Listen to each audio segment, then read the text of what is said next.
Reverse sled pulls, again, calves, quads, ankle stability, knee stability. It's really tough. You'll feel especially your front, the anterior part of your legs are going to be screaming. It's also you have to keep your back stiff and strong. Again, taking small steps. All these exercises can be increased by intensity by adding a time factor.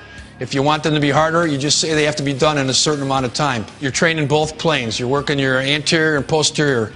You never want to work just one plane more than the other. You want to have balance. Just like we do unilateral and bilateral exercises, it's very important that you do anterior and posterior work. And rotary, too. That's in your transverse plane. Oh, the common mistakes in the reverse sled pull are trying to lift the sled up. Turning to the side is probably the biggest mistake. It takes away from what you're trying to do. Again, there's other ways to do sled work. These are just heavy sled reverse pulls.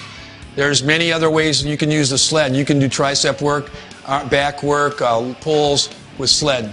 If you're working on speed, you're going to go real light and increase the distance. If you're working on strength, you're going to go short and heavy weight.